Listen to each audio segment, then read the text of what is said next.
Welcome home.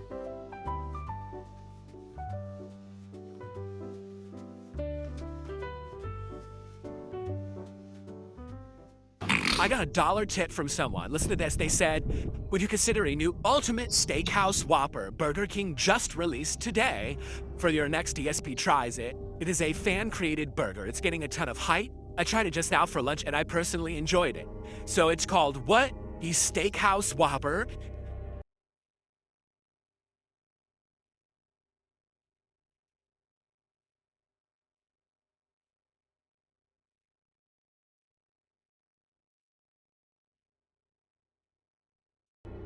They've done it too. I can't even go to their website without giving my address. It's so stupid.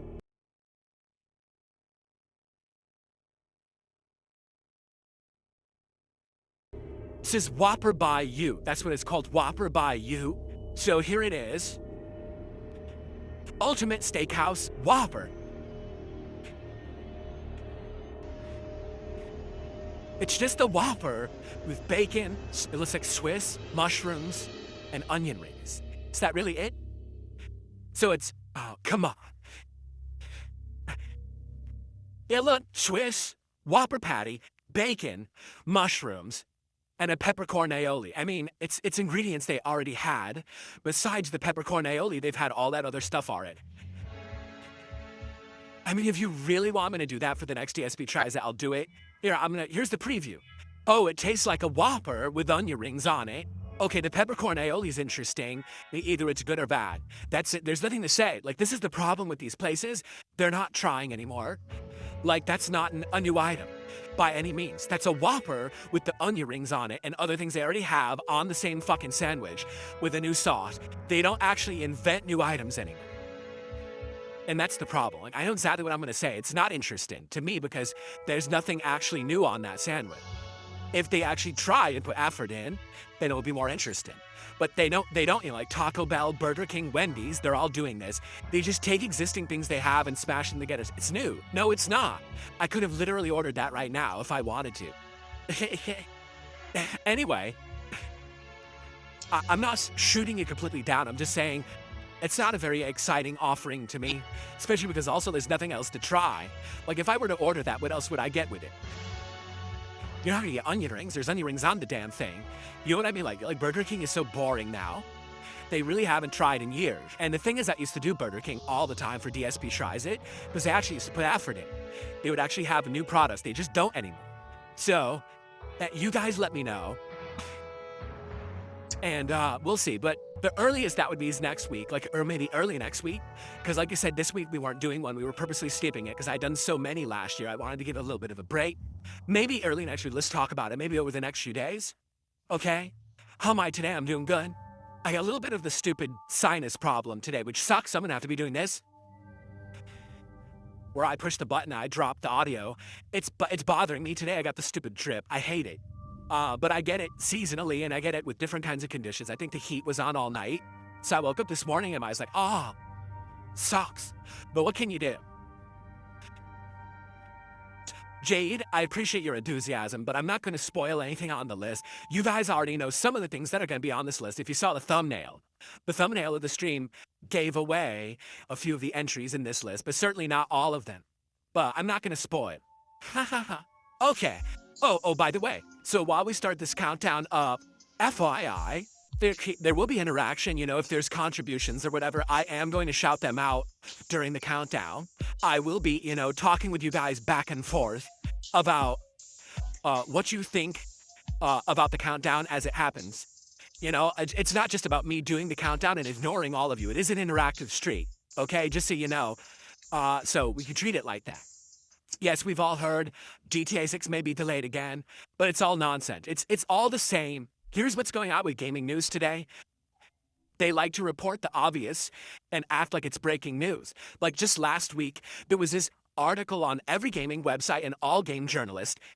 Did you know that the next version of the PlayStation and Xbox may be delayed because hardware now, the pricing has gone up? Well, think about this logically, okay? Well, yeah, that's true. It could be delayed because the pricing has gone up. Maybe. But what are we talking about? What evidence do we have of this? Has a single person making those consoles even talked about them yet? Do we know anything about the specs of the PS6 or the new Xbox? Do we know when they're coming out? Do we have any information at all? No. Literally, someone said, I'm bored today, I need to write an article. And they sat down and said, what's common sense? Oh, if the price of hardware goes up, maybe that would affect the development of the next consoles. Let me just type that out in a paragraph. And then they published it, and everyone picked up on it and said, oh, that's a news story. No, it's not. Something that's a hypothetical, common sense thing doesn't mean it's a news story. So, for example, this whole GTA 6 thing, right? This is all based on Jason Schreier, the industry journalist, who has written some really good articles before. In fact, I actually recommend he did an audio book, a book that was turned into an audio book about game development. And it covered the development of games like Destiny and stuff like that. It's actually really good. My wife and I listened to it a few years ago and we really liked it. But he's one of the guys who when things are slow, he'll just like do some boring ass shit and present it like it's a big event or a big article. So he published this article. Well, GTA 6 may not be ready because some of the quests may not be done and the testing hasn't been done yet. It's like, well, yeah, let's think about it. We haven't seen any gameplay yet. We haven't actually seen any real advertisement for the game whatsoever. We're not getting any information from Rockstar. This is called common sense. If it was ready to be presented because the game was done, we'd know about it already. So all you're doing is you're relaying matter-of-fact, easy-to-figure out information if someone has a logical thinking brain. It's not a news story. It literally doesn't need to be reported because it's not news. A game's in development, so it's not done yet. No shit, it's in development. That's the fucking point. It's what it means to be in development. It's not complete yet. So it's not an article. It's not news. That's why recently I haven't been actually covering game news at all because there's none. Like, this is what game news has become. Oh, there's nothing to talk about today. Just fucking publish anything and act like it's news. There's no news. You didn't say anything. You wrote a giant thing that had no actual information in it. And you presented it like it was some kind of thing that everyone needs to talk about. And then every single YouTuber, every fucking streamer, every person on X, every person on the gaming journalism all report on it like it's news. It's not fucking news. There's nothing to talk about. All right, are we getting ready? Are we ready to get started now? I think we have a good attendance now to build up and to begin now with the Disappointed Games countdown. All right, so again, to reiterate, during this countdown, it will be interactive. As I do these countdown and we go through and look at games and stuff, okay? 100%, I'll be reacting and responding to you guys. If there's contributions that come in, I will shout them out. Okay, so definitely, treat it like that. It's not like this is an on-demand video that I'm playing on the channel or anything. But this should be fun. Hello everyone, it is that time of year again. I'm Darkside Phil, and welcome to my year-end series covering the events of 2025. So the new year is already upon us, but I'm still stuck down here in the pits of disappointment. Because ladies and gentlemen, 2025 was a year when, at least for me, it was just rife with disappointments. When you look at the landscape of games in the modern era, I think a lot of things have changed compared to the old days. And what I mean by that is, you used to have these tried and true companies that would put out amazing top-tier games, and you knew that you could trust them. Whether it was a ginormous company that has a humongous history like Nintendo, or a huge game publisher that could do a variety of stuff like Ubisoft, or BioWare, or Bethesda. You used to have your big heavy hitters, and you knew that every year you could trust them to put out quality games. It seems that in the modern day, that's just not the case anymore, and most of the great games of last year were pretty much from small-time, AA, or either indie developers, and the big boys kind of fell flat on their own faces. What we're about to do is walk through a list of 16 games which I played in 2025 that I found disappointing for one reason or another. Now, I want you to understand this is not a listing of the worst games of 2025. Although a lot of these games you will see are pretty bad, that's really not the goal of what I'm trying to do. I'm trying to basically show you reasons why certain games were disappointing. Maybe there was a game that actually was decent, but just didn't live up to the expectations that people had for it. Maybe there was a game that I actually enjoyed, but it just didn't work out as a playthrough, really disappointed me. Or maybe the game sucked. So we're going to take a look at all these different situations and my personal rundown of the most disappointing games of last year. However, I just want you to know they're not in any particular order, except for number one. All these games were disappointing, and I don't want to rank them really at, oh, what was the saddest, their biggest disappointment? But there was one game last year that actually significantly pissed me off. And that one I will leave for last. Okay? Mind's Eye. And for those who don't remember, by the way, pay no attention to the man standing behind me. For those who don't remember, Mind's Eye was a game that was actually heavily hyped, that it may be the new game to take over for Grand Theft Auto. It's going to be an open world adventure featuring technology and mystery and all kinds of fun gameplay elements. And then the game actually came out. And when it did, what we all found out is that Mind's Eye was an atrocious mess. The game itself was not polished in any way whatsoever. It had huge physics problems. It had tons of boring, repetitive gameplay. It had NPCs doing some kind of weird slide across the floor like they're Iceman from X-Men. Cars disappearing. Things exploding, launching into the air. The game was obviously completely and utterly unfinished.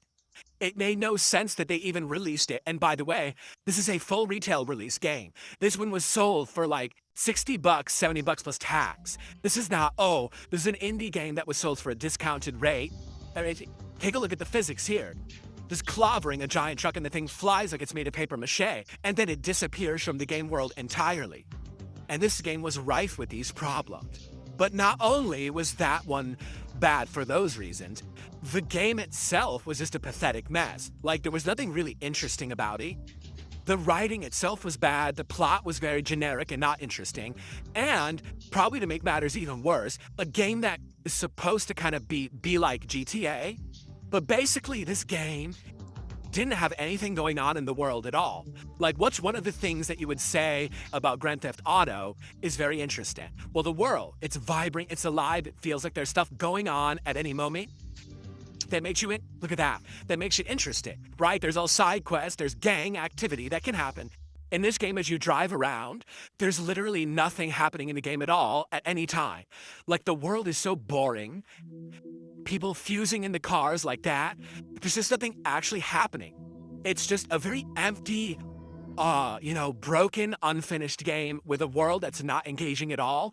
And the fact that they tried to charge full price for it, most people saw right through it. Now, I bought it just on curiosity's sake, and man, we only got like maybe 4 or 5 hours in, and it was just, I've had enough. Like, there's no point to even play this. There was actually an entire stealth mission based on sneaking into like a prison, getting an item and getting out. It was one of the most boring things I'd ever done in my life. And I gave up. So, Mind's Eye, a very, very good example of a game that really didn't live up at all to any of the hyper expectations that had been played out for it.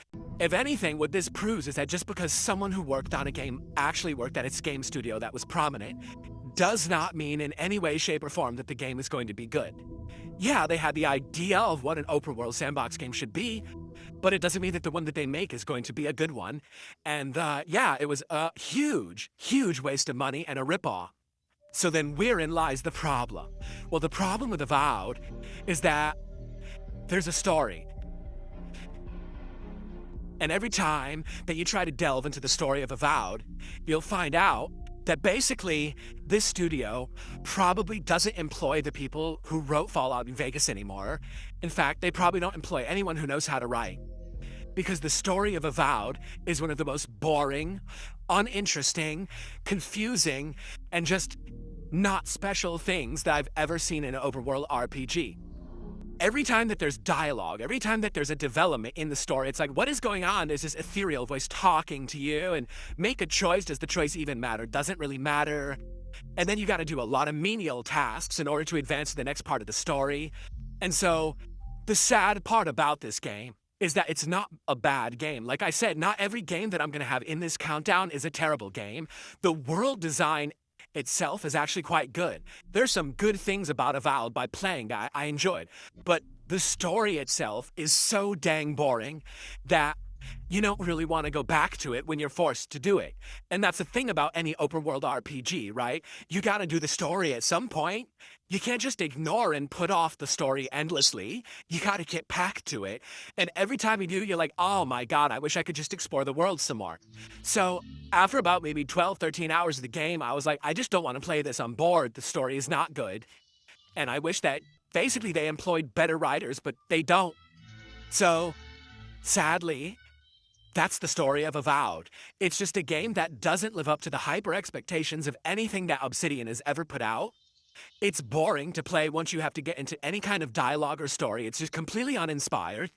I wish maybe it was kind of this, Elder Scrolls. In fact, rumor has it, this actually was supposed to be an Elder Scrolls game, but they were outright told by their parent company, Bethesda, no, this can't actually have the Elder Scrolls stuff in it.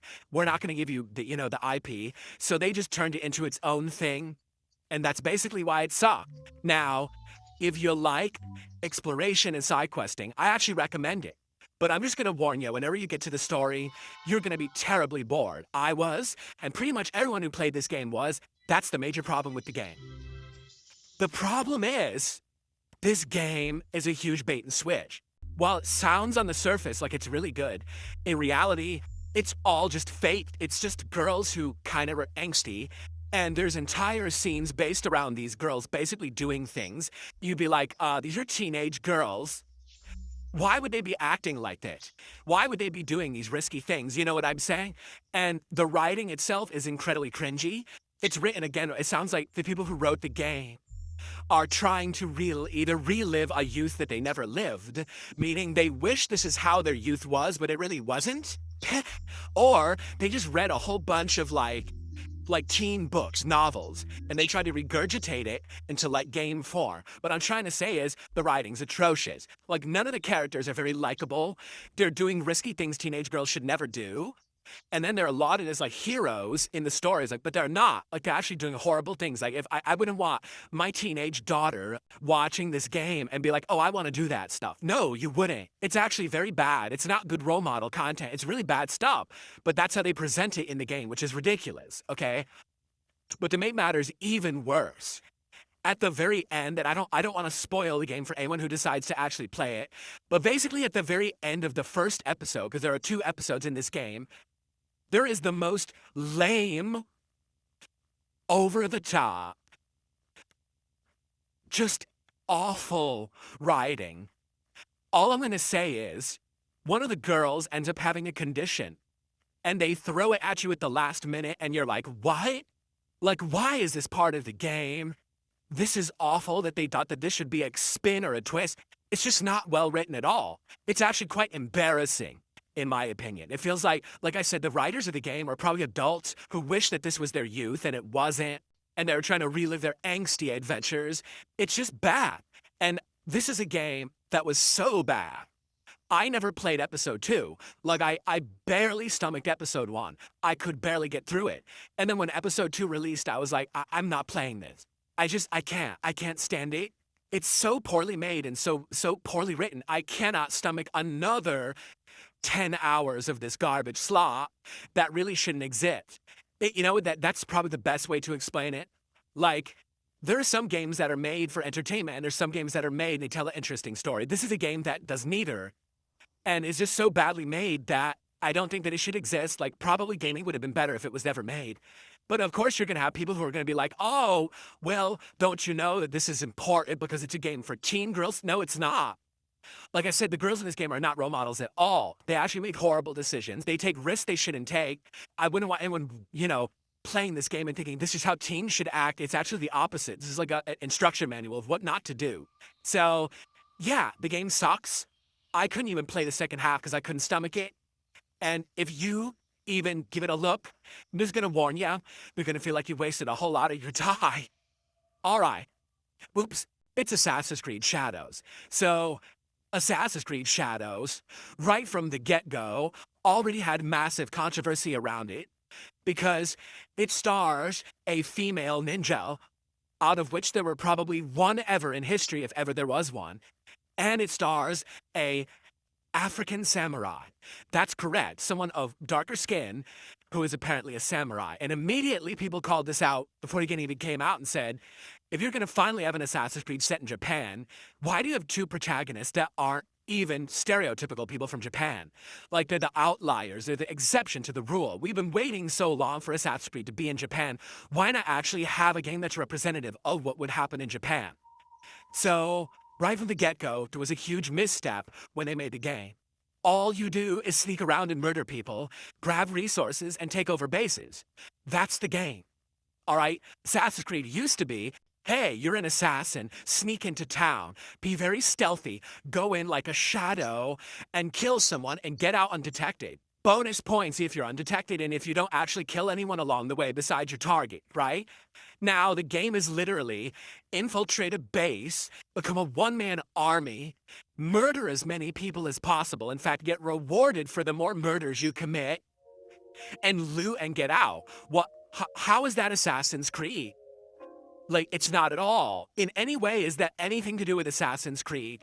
What they did is they almost double and triple down on the formula of games like Assassin's Creed Odyssey and Assassin's Creed Valhalla and said, open world's the way to go now. Just make it an endless grind of going through these areas and killing as many as you can and taking over as much as you can. It doesn't make any sense. You're not meant to be a one-man army if you're an assassin. That's not even what the word assassin means. So what were they going for with this game? Basically nothing to do with anything that people wanted with Assassin's Creed. In fact, it actually was confusing because the last Assassin's Creed game was a return to form. If you remember, they had a game that was more small scale, only about 20 hours long, and you again were in smaller towns doing single assassinations. And that made a heck of a lot of sense. This game, going back to the open world formula, sneaking in this giant world and just killing as many as you possibly can, doesn't even make sense for the series, okay? After about 10 hours, what happened was the game forced you to get these resources to continue. I'm not kidding. You had a base, and in this home base, you had to grind for resources as if it was like an MMORPG or something. So you had to keep going back and killing people and trying to loot to get the resources. It was the most boring thing ever in Assassin's Creed. And basically around 15 hours, I said, I'm not playing this anymore. Like, I'm just not having any fun. This isn't what the game's supposed to be. The story, by the way, is very boring. The game takes way too long to go from part to part. The best comparison I can give would be Mafia 3. If you remember in Mafia 3, that was a game that if the story kept moving, it would have been over in 20 hours. It would have been an amazing game. But the game kept padding itself and forcing you to do base takeovers in order to get to the next leg of the story.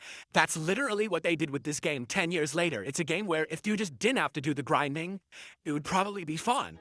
But instead, you were so forced to do this repetitive combat and takeovers. It's just not anything interesting at all. I better things to do with my time than do repetitious nonsense over and over. So Assassin's Creed Shadows did poorly. For those who don't know, it actually was a flop for Ubisoft. The game did not sell nearly as well as they had intended for the amount of money and time they put into its development. And then the CEO went on a PR campaign basically saying, well, it's because of people who complained on the internet about the protagonist rather than caring about the game and its elements. It's a game for gamers, and the gamers didn't care because of all the stuff online. No, the gamers didn't care because your game sucks. You've lost your way as a game developer. You're no longer making games for gamers. That's why gamers don't like it. It has nothing to do with the fact that people made us stink that the protagonists aren't in line with what probably was happening during this era in Japanese history. It has to do with the fact that the game is fucking boring. No one wants to play another open-world Assassin's Creed where we have to waste 10 hours, 20 hours before we get to the next leg of interesting story. You're an idiot. Yves Guillemot. But the further I got into Inzoi of the 2 or 3 streams that I did of it, the crack started to show. For example, I got a job, and then I got in a taxi to go to the job, and this is what happened. Literally, the taxi froze in place, and I was like, what's going on? Why is nothing happening? Why can't I do anything? So come to find out, in the game, half the jobs weren't done. They had sold the game, but half the jobs hadn't been put into it yet. So if you chose an occupation that didn't exist in the game, you would get into a car to go to work and sit in the car all day. Then you would leave the car and earn money for sitting in the car all day. Now, it is my understanding that you were supposed to actually have the job in there and you would do tasks at the job, but they didn't have that in the game yet. Okay? So similarly to this, as I continued to play and do certain things in the game, other things were unfinished. For example, I found out if you go to the theme park, half the rides don't work. Wait, what? So half the jobs aren't in the game, half the rides don't work. What else is unfinished in this game? Well, come to find out, actually, the game is mostly unfinished, but they were selling it for play. Why would you do that? It was very confusing because it didn't feel like the game was anywhere near ready to be sold. If you're getting such an early experience with the game, where you can't even do half the stuff in the game, well, that doesn't seem to make much sense, does it? So for me, I was very, very disappointed with the game, but ultimately, the thing that really got me was what happened at the end of my playthrough, which I'd like to show ya right here. Out of nowhere, here's what happened. Phil Burnell has passed away. And as I was playing, we were all trying to figure out what happened. Nothing happened. The game is completely broken, and you just randomly die for no reason. My character wasn't sick. My character wasn't unhealthy. My character was actually fine. There was nothing wrong with my Inzoi or Joy, whatever they were called. They just died out of nowhere. And I tried reloading and replaying. They would always die no matter what at a certain point with no explanation. So there was actually no way to make my character and have them progress past just a few days. It would be instant death for no reason. So the game was literally unplayable because you couldn't get past a couple of days. So at this point, I was like, I'm just not going to play it anymore. Like, it was an interesting idea. It was an interesting thing to try. But man, this thing just doesn't feel like it's finished. It's obviously busted and there's problems. So I never played it again. And I was wondering, would anyone ever ask me? No one literally ever asked me to go back to the game. And apparently the game ended up being universally panned because things were never finished. Things were broken. And the game developers just essentially botched the whole thing. Which is sad because, like I said, it looked pretty good. The graphics were good. The premise is interesting. But the execution was just incredibly poor, to the point where if the game wasn't actually fully playable, why would you even take money for it? No one basically tested it, and they just started selling it, and then it was a big broken mess. But here's what happened when I played South of Midnight. Started playing the game, and I started to give my honest opinions on it, if I liked it or not. And the audience, during the entire time that I started playing this game, were screaming at me, "This game is woke. This game is terrible. It's so leftist. It's so liberal. It's woke. It's woke." And I would turn to the audience and be like, how is it woke? Really, can you explain to me how the game is woke? Because I was playing it, and nothing that was going on in the plot was woke at all.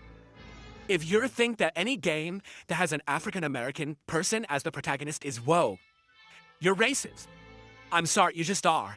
Just solely based on the color of someone's skin doesn't mean that a game is woke. The idea of woke, for those who don't know, is originally that people are supposed to be awoken, taken out of their trance, realizing that there's prejudice in the world and being aware of your surroundings, and then basically taking appropriate actions because of that. So people that were in the woke mentality were people who were supposed to say, okay, well, I understand that there's certain groups of people that are considered minorities and they don't get equal treatment with everyone else, so we should give them better opportunities and give them assistance and things like that. That's kind of the essence of the woke movement. But what's happened is now the entire thing has changed, and now everyone says that anything that's woke has to do at all with minorities or anything that even involves someone who's black or someone who's, even Middle Eastern and stuff. It's woke now because you have someone who's not white as the protagonist. Okay, that's not true. Sorry, it's just not.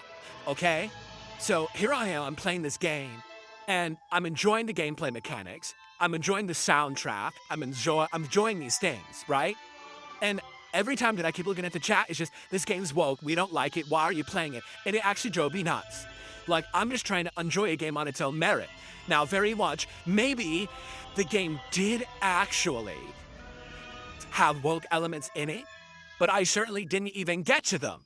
All right, I was in the tutorials in the first 2 hours of the game, and I couldn't get anyone to engage with this game or even give it a fair shake. People were just so turned off that the main character apparently is woke that I couldn't enjoy it. So after the original stream playing it, I said, listen, this is a game that I was enjoying. I like the platforming elements. I like the exploration. I like the puzzles. I like the combat. I like the music. This is something that I would personally maybe go play, but I guess I just can't stream it. I'm not going to stream a game where everyone's going to complain every moment that I play it. So the truth is, all right, I don't know if the game did well or not. From what I'm going to understand, it didn't. The game actually, it was a Game Pass game. Okay? So it did get some attention for being kind of free on Game Pass or whatever. And some people did play it, right?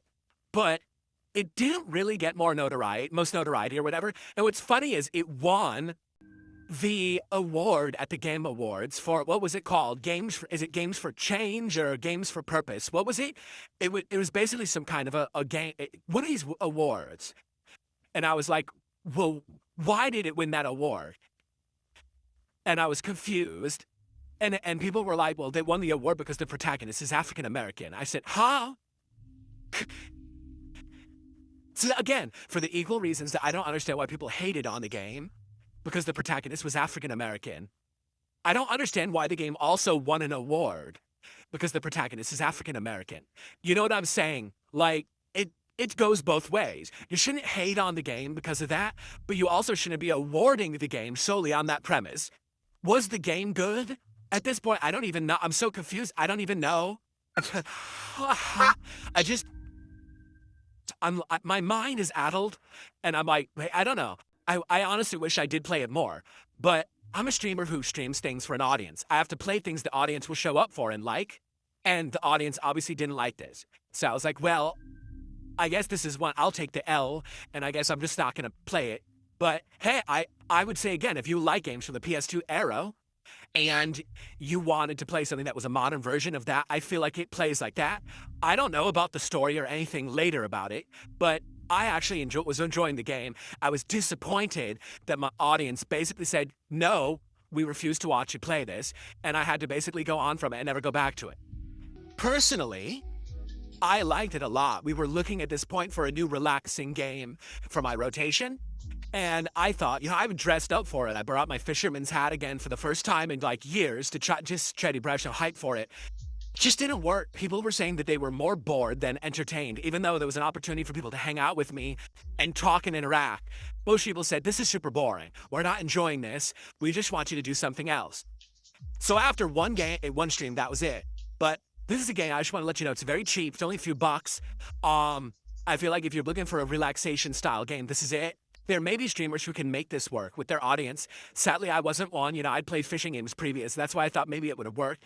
But people just found it incredibly boring. This is just a short and sweet one. I think it's a fine game. I was disappointed because it was one that I was liking.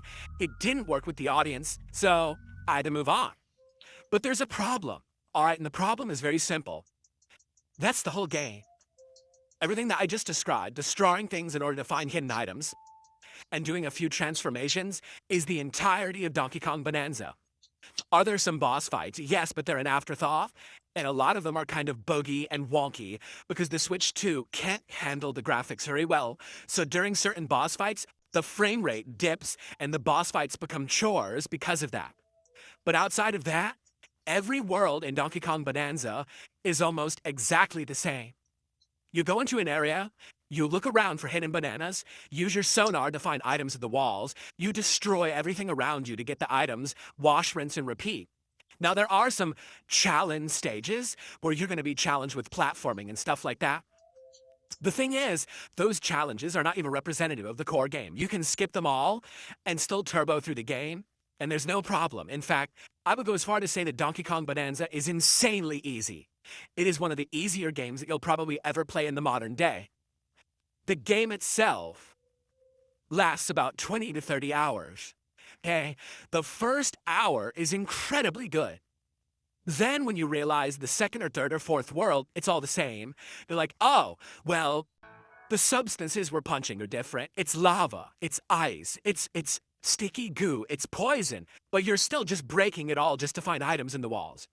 And if they never innovate on top of that, what is the interest of the game? And the answer is there is none. Now you might say, well, wait, you just said there were animal transformations. There are. Problem is they're almost never used. Once you get the zebra transformation, you'll use it to go on one or two platforms, and you'll probably use it in a boss fight, and then you'll never use it again for the entirety of the game. I'm serious. There was one at the end of the game, you get the snake transformation. You never use it for anything besides maybe one room. Why is it even in the game then? Why they bother putting it in there? It's just not fleshed out. But my problem with the game is, why on earth, okay, is that the end of the game? Why not make the interesting part of the game the game? Instead of having an interesting first 2 hours and an interesting last 2 hours and 30 hours of filler in between. The game makers and developers never hear of the thing called pacing. I'm actually legitimately lost. They didn't understand that you wanted to be entertained in the middle. They thought, oh, once you get into this gameplay loop, you'll just want to do this repetitive gameplay for 30 hours and never complain or want something more of it. And then at the end, you'll be happy because we give you fan service in the finale. No! What they could have done is cut the middle 30 hours out and expanded the final 2 hours into, say, 10 or 15 hours, and this would have been one of the best games of the modern era. Instead, I'm not even kidding you, the villains of this game are completely disposed of by the end of the game as if they never existed and they never will. They're actually filler. The actual game is filler to itself, if that makes sense. So, here's the truth. This game sold incredibly well. A lot of people say, oh, Game of the Year contender. I don't know why they would have said that besides the fact that they just don't play good games and they think that a game where you do the same thing for 30 hours is good. But the reason this game, I feel, did so well is because of artificial scarcity. What does that mean? Well, the Switch 2 had come out, and everyone was looking for games for Switch 2 to play. This was a first-party unique game, so everyone ran out and bought it. So it sold in droves. But if it weren't for artificial scarcity, and if there was actually a wide variety of games to play on Switch 2, and people might have waited to buy this and said, oh, is it actually any good? And then actually got the truth about it. No, it's pretty boring and repetitive and not a very good game. They could have done a lot better. Instead, they just did 30 hours of the same thing. Basically what happened was I would go to this particular terminal, and this terminal needed to be interacted with so that you could open a door. And there was nothing else you could do in the game. There was no other place to go. There was nothing else you could do. You had to interact with this particular terminal to open a door. So I interacted with the terminal, and every time that I did, my game would literally crash. And I was like, oh, well, that's not good. What am I supposed to do if I can't interact with this particular terminal? In fact, I think this is the first time that this happened here.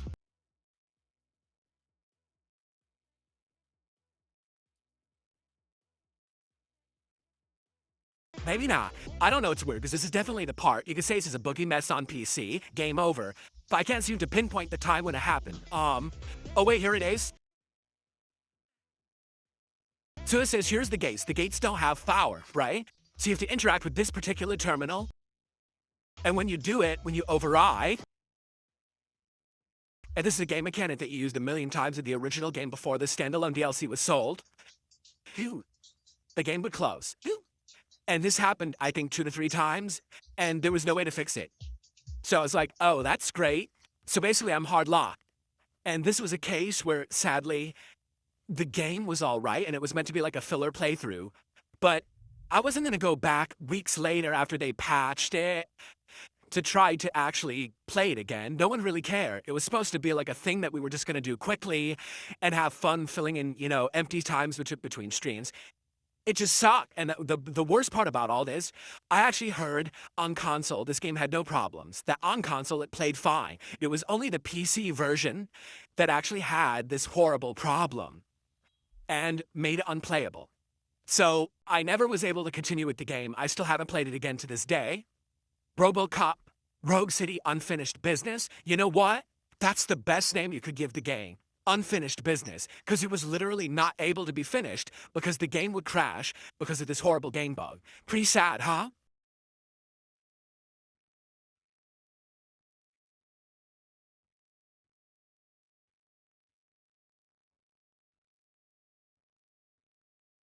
So when you were asking me on the thumbnail for this video, what was the schoolgirl in a Japanese schoolgirl outfit? It was the main character protagonist of Silent Hill F. But the reason that Silent Hill F was a game that massively disappointed me this year wasn't the initial game design, wasn't the fact that the game was set in Japan, wasn't the fact that the game had so many departures from Silent Hill. It was the fact that the game turned the main character into a werewolf who then used combat abilities straight out of Devil May Cry to do combos and special attacks to kill enemies. Something that goes so against the core tenets of what Silent Hill is meant to be, so just forgoes anything that would be scary, that would be survival horror, that I had a hard time swallowing to the point where I just couldn't take the game seriously after this happened in the plot. And it gets worse and worse. For the record, this is initially when the girl transforms, but it actually gets worse when she gets more abilities and transforms further into a werewolf further into the game you go.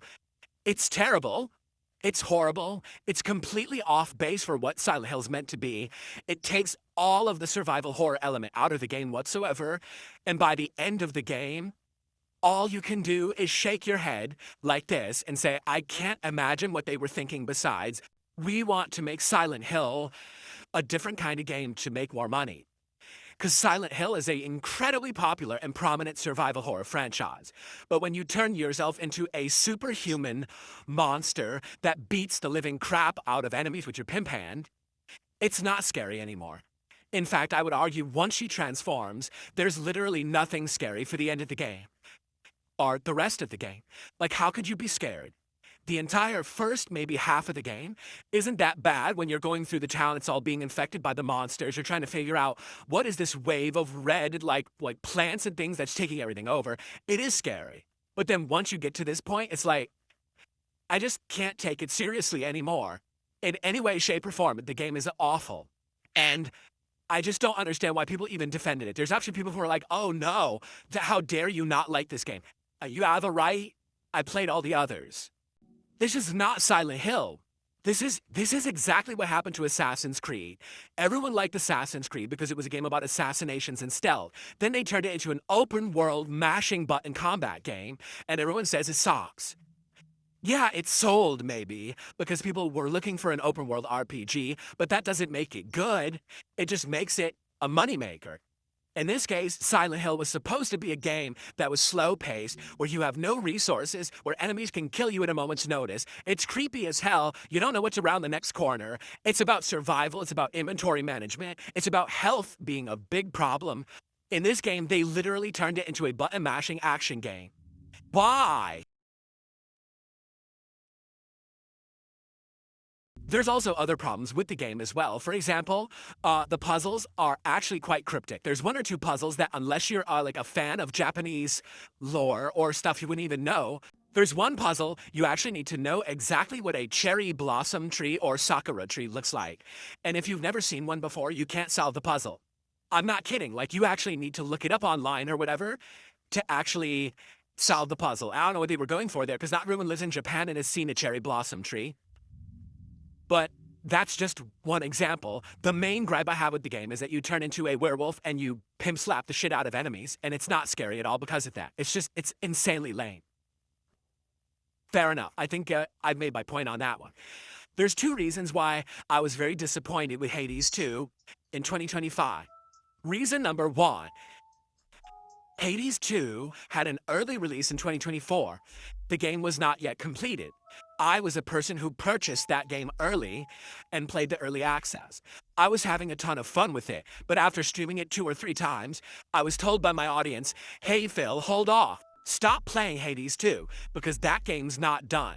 And if you continue to play Hades 2, you're going to see parts of the game that are unfinished. You're going to basically get too far in the game, and then when the real game comes out, it's not going to make sense for you to play it because it's changed or it's different, or you're going to have to start over, and no one's going to want to see that.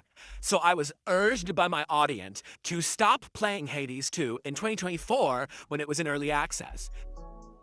Then we were waiting and waiting. When will it actually have its official full release date, right? What I'm disappointed at is the way that they released this game. And what I mean by that is, it had absolutely no build-up, no hype. it essentially pretty much almost shadow dropped. It was announced like what was like a week, not even maybe a week before it was coming out. Hey, it's coming out, full release. Wait, what? To make matters worse, it came out in the midst of the busy fall gaming season. Now, if it had come out in the middle of the summer and nothing else was going on, maybe then it wouldn't have been a big deal. But it came out in the midst of the busiest gaming season of the year. So, of course, people are going to want me to be playing the more higher profile games, the brand new games, over the game I've already played the early access to the year before. So, honestly, it just didn't get hype. So here I am playing it on my stream. I'm enjoying it and having a good time. The audience is disengaged. They're not having a good time. They're saying, we've already seen this. Why are you playing it again? Well, because I played early access. Well, you already played it. What? That's confusing. I feel like this game actually would have done better if it didn't have that crazy early access window like it did. Now, you might very fairly criticize what I just said and be like, but don't you know that Hades 1 had a very wide early access window as well and ended up being incredibly successful? Sure. And Hades 1 was a game that was a first entry to the series that no one knew about and wanted to give it a shot and understand what it was. So that early access window made sense. Because no one knew what Hades 1 was or if they were going to like it, testing it early allowed people to get hooked on that gameplay loop and say, man, I can't wait for the full release. In the case of Hades 2, we know what the game is. We know what the gameplay loop will be like. Why do we need to test it a year early? We don't. The early access window actually, in my opinion, made zero sense for it to exist because by the time the game came out, it was no hype behind it anymore. We already knew what it was. Most people who wanted to play it had already played it. Then they released it during a time when there was insane amounts of competition in the gaming landscape. So it didn't even get the hype that the first game had gotten upon its full release. It really didn't. Like, people played it, but it wasn't like, oh, Hades 2 get hype beam of the year. It wasn't really like that vibe at all, anywhere. The people who are big fans of Hades 2 enjoyed it. But I'd be shocked to hear that this game did insane sales numbers or anything like that. So, I feel like they did themselves a disservice treating it as if it were the same game a second time. Then instead, they maybe should have treated it more like a hyped release, a bigger release, because it had a following now. I couldn't sell it to my audience. I tried hard. I was like, guys, no, listen, Hades 2, right? It's a great game. We played it last year. I can't wait to play it. I think I only played 2-3 streams with tops, and then people didn't care and said, please stop playing this, do anything else, we're bored. So I moved on from it. And it's sad because at this point, I would love to play it, but I can't get interest in it. People outright told me we are never. In fact, since I stopped playing it, no one asked me to go back to it. No one. So, yeah. Compare that with Hades 1, where, yeah, I did jump in and out of it for a while, but there was an audience that loved it and wanted to see me go back to it. Not Hades 2. So, I hope the game did well. I'm sure it sold good based on the laurels, again, of the first game. But I really feel like they did a disservice treating it the way that they did and releasing it the way that they did. That's what was disappointing to me. So why is it in my most disappointing list of 2025? Because it fucking sucks. The game is bad. This game is nowhere near as good as previous Call of Duties. They did everything wrong. They took away things that were great, like putting down mines or claymores to stop people from getting behind you. It's been removed from the game. Instead, it's replaced by crappy kill streaks of drones and fucking stupid technology nonsense that's garbage in the game. It's got dumb wall jumping that doesn't belong in Call of Duty. I could keep going. It's got poor hit detection. The connections are awful. It uses skill-based matchmaking, and it's worse than ever. How is it that in one round, I'm doing absolutely amazing against everyone, getting, mowing them down, getting the drop on them, getting tons of kills. In the next game, I fill someone with lead, they won't die, but then they don't raise their gun and I instantly die.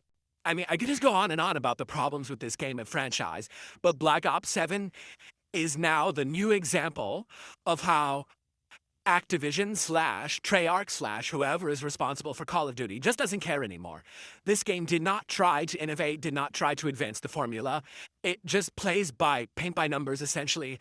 It has really awful game decisions with the weapons, with the kill streaks. It's just bad. It's genuinely not a good game. I have played so many better Call of Duties in the past. If anything, the one glaring thing about the game that proves it's bad is that it has legacy maps, like Raid or Shipwreck. And when you play those maps, you realize, God damn, this game was much better when those maps were in the older games. Like when you played the old Black Ops on Raid, that was a much better experience. Now, you can't even set up to snipe because anytime that you set up to snipe, there's no way to put down a claymore or a mine to stop someone from getting behind you. And constantly people spawn behind you. It's almost impossible in this game to get a kill streak of more than 2 or 3 kills because anytime you kill one person, 3 more people are coming right around the corner to murder you or are already behind you. That's just not the spirit of Call of Duty and never has been, but that's what the game has become. They made it this like twitchy shooter for people who were like, chugging fucking caffeine and snorting fucking energy. That's not what it's supposed to be. You can't even really use good strategy to play this game anymore, and that's sad. So even though I'm still actively playing it, even though I'm actually doing well in it, I can call a spade a spade. This game sucks. This collection was sold completely unfinished. When they released this collection, it had no actual functioning online multiplayer. What I mean by that is that they did have the ability to play it online against people, and they sold it that way. They said, oh, this collection has online multiplayer. But when you actually went to do it, you found out there was no actual lobby system. There was no actual ranking system. It was just, I want to play this game. Okay, search for random opponent. It would maybe match you up against someone playing it, but if you couldn't find anyone, the game would then say, well, let's just match you up against anyone playing any of the games in the collection. Huh? So let's say, for example, I wanted to play Mortal Kombat Trilogy, which is what I'm playing right here in this video. Search for an online player. Oh, we couldn't find anyone here. Play Mortal Kombat 1 instead. If that's a completely different game, why would I want to play that? That's how this game functioned. So most people who wanted to play it online couldn't find any opponents, ended up playing the wrong game or never played it at all. In addition, the game had no crossplay whatsoever.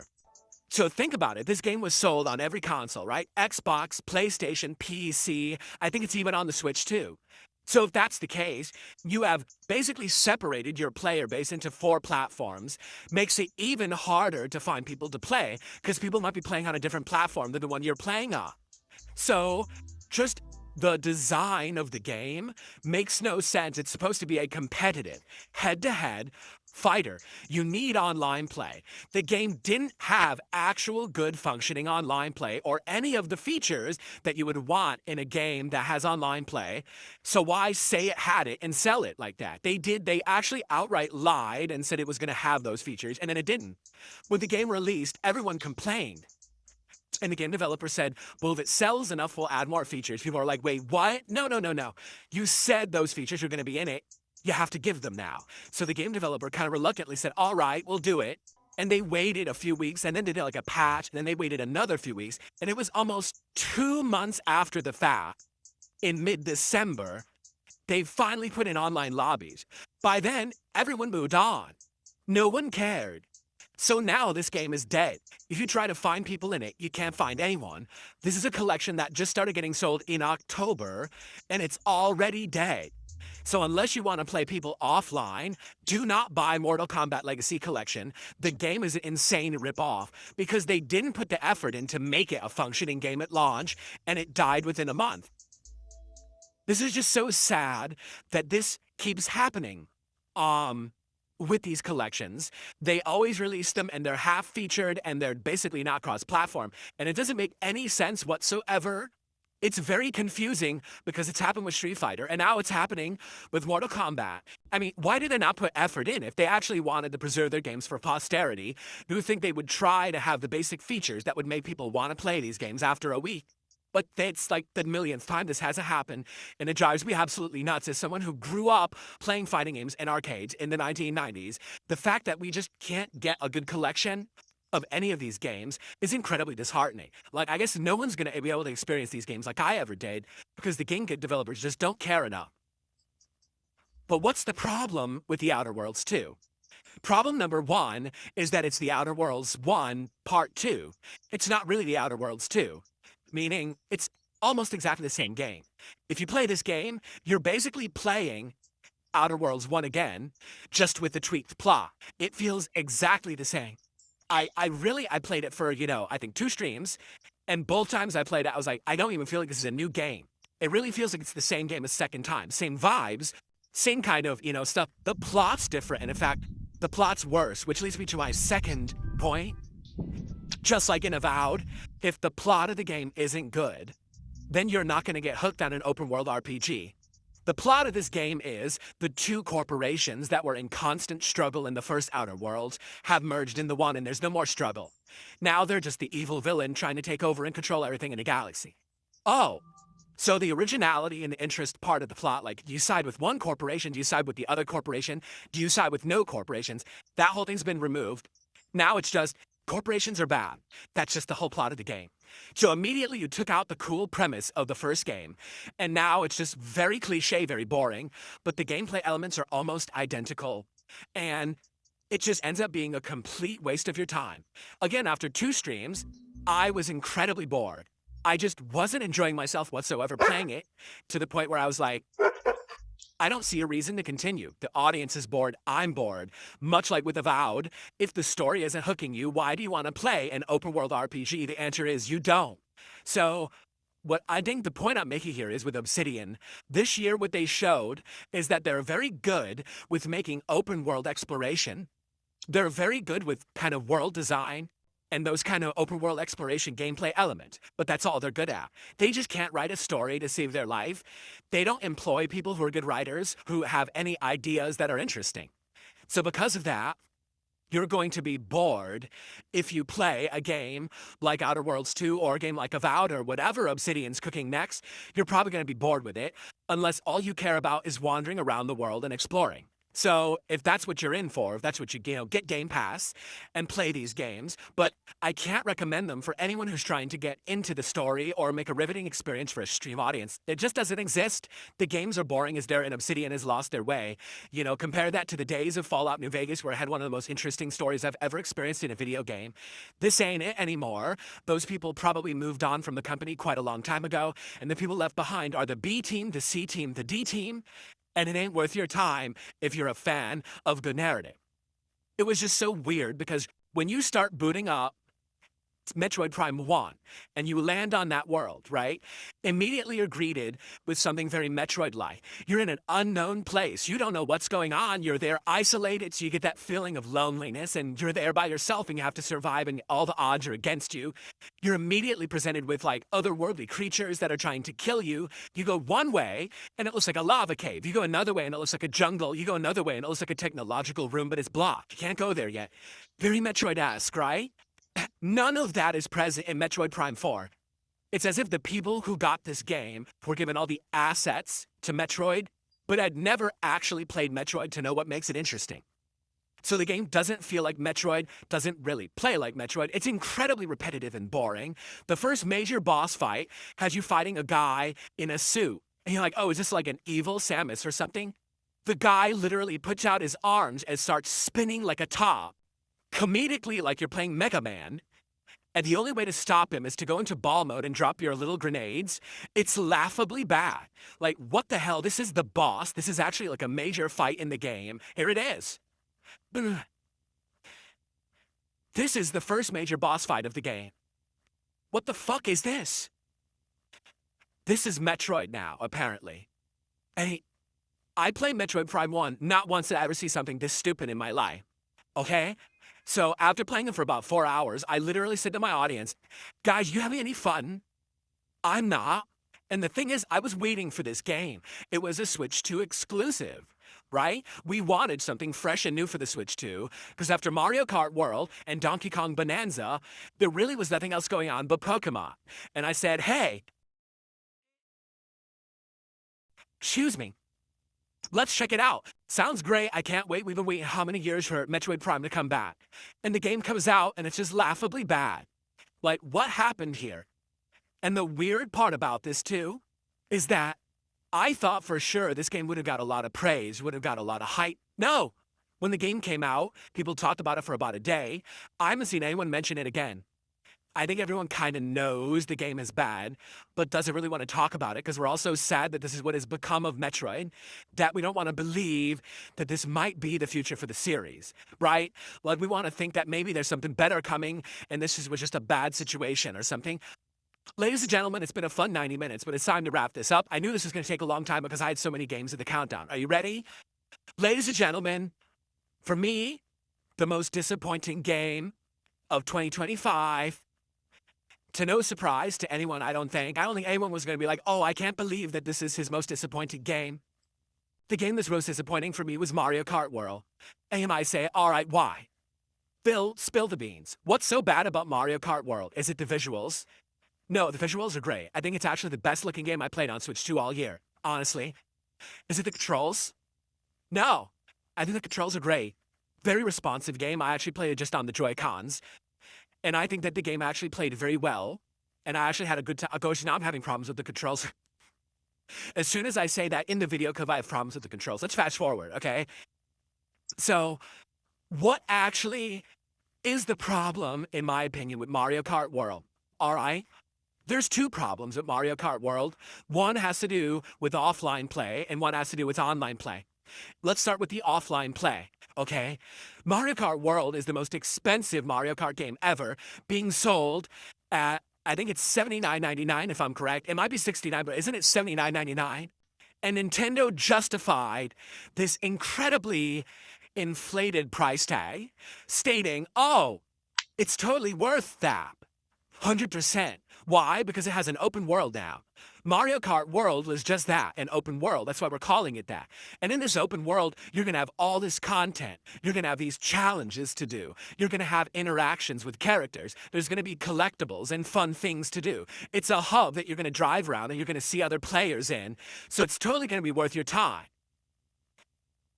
None of that is true. Like, everything I just stated is actually a complete lie. Mario Kart World does have an open world. It's empty. If you drive around the world, you'll find there's almost nothing to do. There are challenges like the one you just saw. Did you see how long it took me to complete that challenge? What was that, 20 seconds? And there's challenges like that all over the world. There are also collectibles and things in the game, okay? So why would you want to do these challenges or collect these collectibles? To get stickers. What are stickers? What do you need them for? You don't.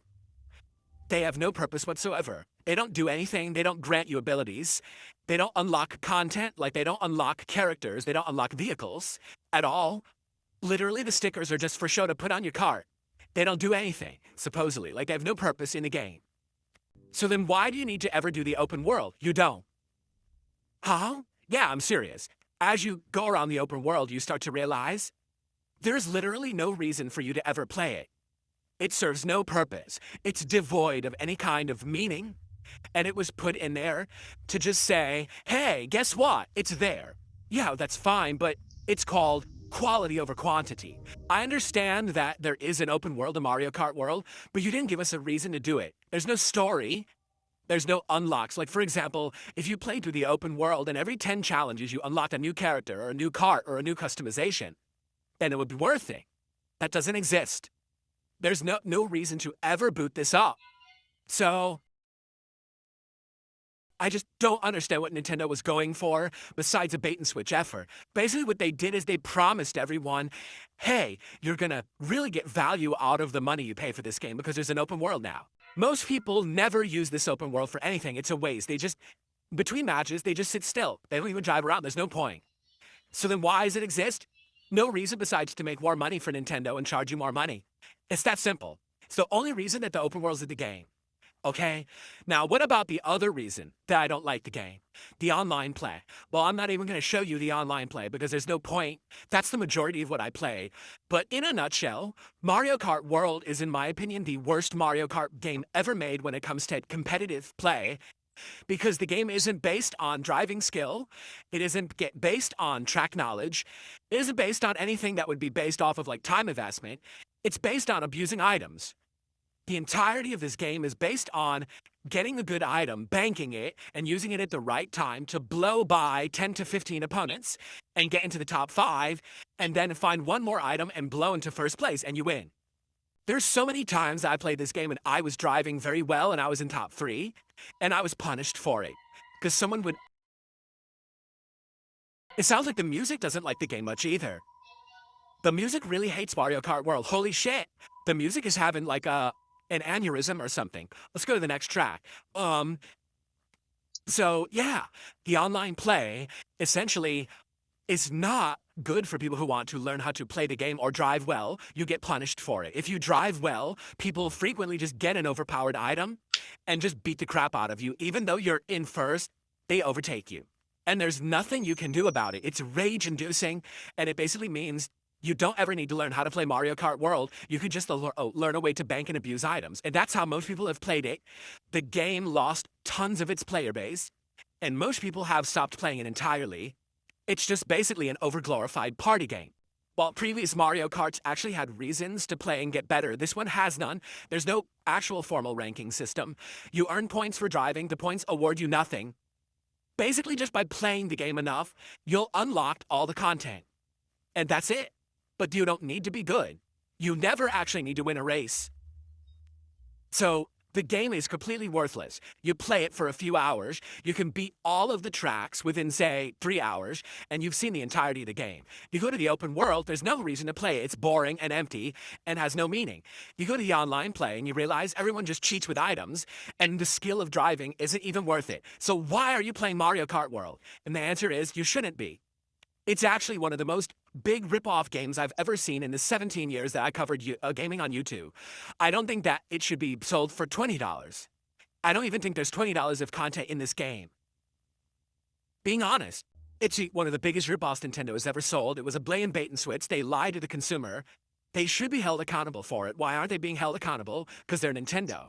Because this was the launch title. A month after this was Donkey Kong Bonanza. A couple months after this was Pokemon. Then there was Metroid, because they create artificial scarcity with games. Basically, everyone just buys the next one and moves on from the one that sucked and pretends like it never happened. This has already happened like 3 times this year. Are people up in arms about the Switch 2? No. Nintendo just gets away with it.